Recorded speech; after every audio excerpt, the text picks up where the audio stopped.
Let's say you want to make your favorite character with your 3D pen.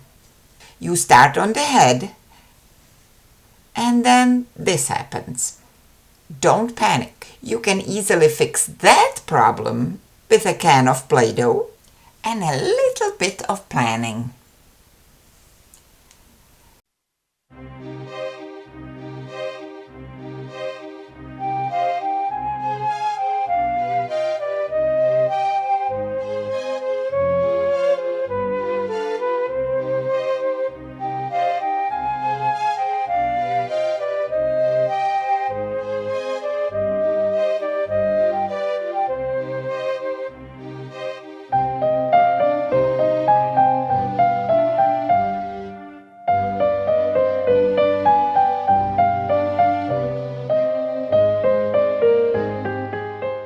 It is helpful to plan the face around the placement of the eyes and the nose.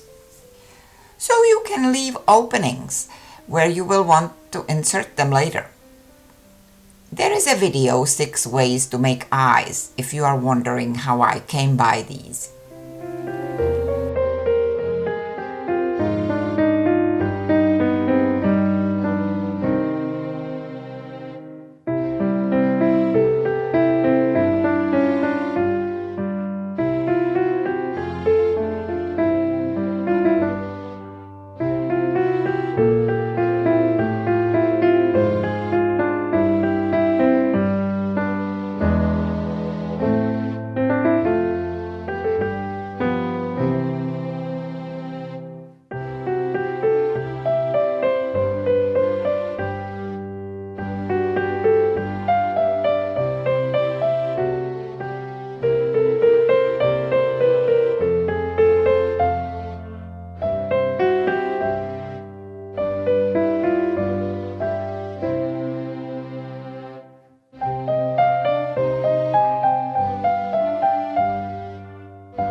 There are multiple benefits to using the clay support. Besides the forming of the overall shape, it will also enable you to fill it in way sooner, while the network is still pretty basic. Normally you would have to make it several layers thick, so it wouldn't cave in with the heat. But because the clay is still in there, it will hold it up in just the right shape. And because of the clay support, you can also make the plastic smoother before it solidifies. More on that is in the instant smoothing video. That doesn't mean you don't have to do any additional smoothing, but there will be a lot less of it.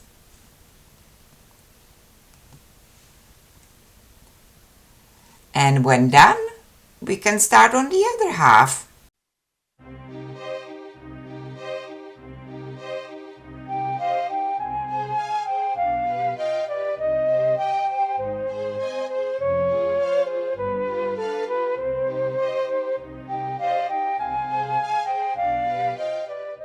I like working on a plexiglass sprayed with matte acrylic finish.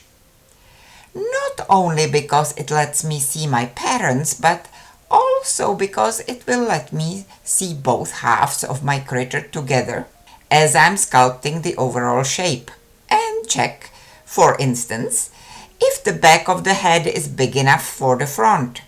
And if it isn't, I can fix it right away, before I commit to any plastic shape yet. Clay is way faster to add and subtract than the solid plastic.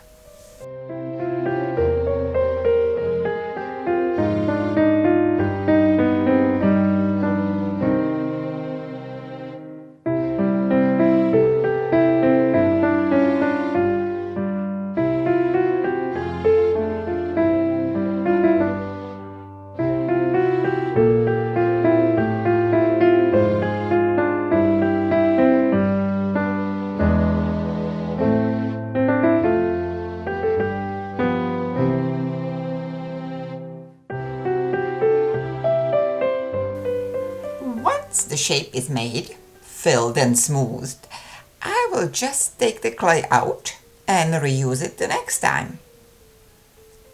I am using a plain old Play-Doh here, but there is a video on which clays work and which don't if you are tempted to try some that are a bit more sculpting friendly.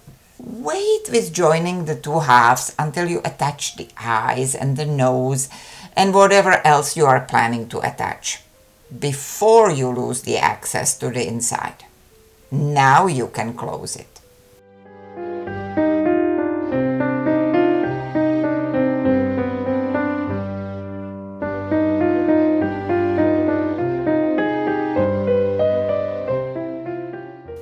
Oh, and one more thing.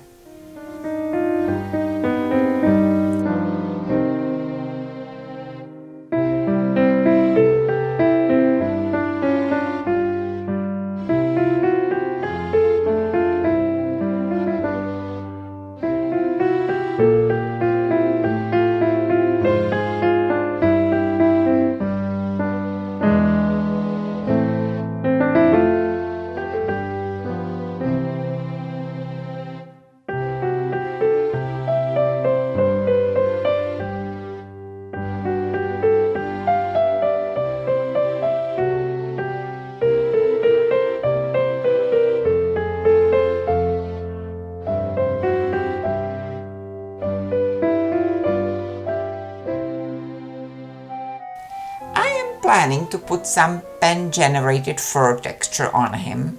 Reason 1, because he's a bear, and reason 2, because I don't like to sand that much, or caulk, or prime, or spray paint. But you can obviously choose any finish that will fit your character. And here we go. Speaking of different finishing options, you can also further highlight the texture with acrylic ink, as we did in the lizard video. Do whatever your guide calls for. And if you want this teddy bear pattern, the link is in the description. Plus, here are some links to the related videos, including a full-length bear video that has a lot more information for the people who actually want to try this. So go and make something.